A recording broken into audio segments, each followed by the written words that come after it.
You guys, when I saw that George R.R. Martin was going to be interviewing none other than Joe Abercrombie, I had to load up 2 bags of books to be signed and head out to the Kimo Theater in downtown Albuquerque. As you can see, the Kimo Theater is beautiful, both inside and out, and I have video footage of both, so get ready. The Kimo Theater is covered in what is Navajo, Hopi, Aztec, a few other indigenous peoples from the Southwest, culture, mythology, and lore. That is beautiful. The markings, the murals, the tile work, everything is inspired by the indigenous people of the Southwest area.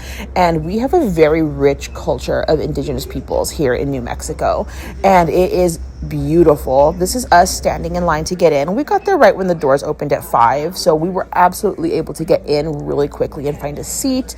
You were able, with your ticket of $35, to get the talk between George R.R. Martin and Joe Abercrombie, as well as a signed copy, hardback copy of The Devils, and there would be a book signing with Joe Abercrombie later.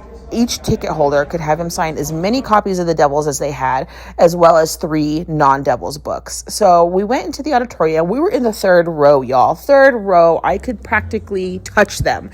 It was fantastic. But I took a little bit of video footage of the markings around the stage and in the auditorium. It was just so beautiful, so culturally rich and just lovely. I did spend some time looking up what some of these symbols meant, and that was a really good time and a good way to spend the time prior to George R.R. Martin and Joe Abercrombie coming out to talk. As you can see, it was very casual. They sat at the table, they talked, they bantered, they were hilarious, they were fantastic. This is the first time I've ever seen George R.R. Martin do a talk, which is a crime because he does live in Santa Fe, which is basically 45 minutes to an hour away from me, depending on how fast you drive. So I was so excited to just hear him talk, even though he wasn't necessarily signing or answering questions. It was fun just to listen to him and Joe talk back and forth. And Joe is absolutely an icon. He's hilarious. I love him. This is us standing in line for the book signing. This was the part that took the longest. We were in line for over an hour with so many Joe Abercrombie fanatics. It was so great. There were people from Cincinnati, Boston, Alabama, Texas, Colorado. People flew from all over the United States to come see him because he is a UK native. He lives in Bath, England, so he doesn't come to the United States often. And what I tell you, I had the best time. The person who took my videos took them horizontally, so sorry for that. They're going to be a little weird, but I loved it. I got him to sign my ARC copy, and he looked at me and went, "Is this a proof?" And I said, "Yeah." And he goes, "Well, that's really cool."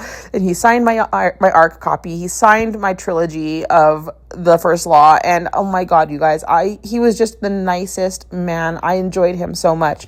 So if you ever have the opportunity to hear him talk, it is absolutely worth every penny and every moment. He was fantastic. Thank you, Joe, for coming to Albuquerque, and George R.R. Martin Bookworks and the Albuquerque Public Library for putting this on. It was fantastic. Thank you, everyone.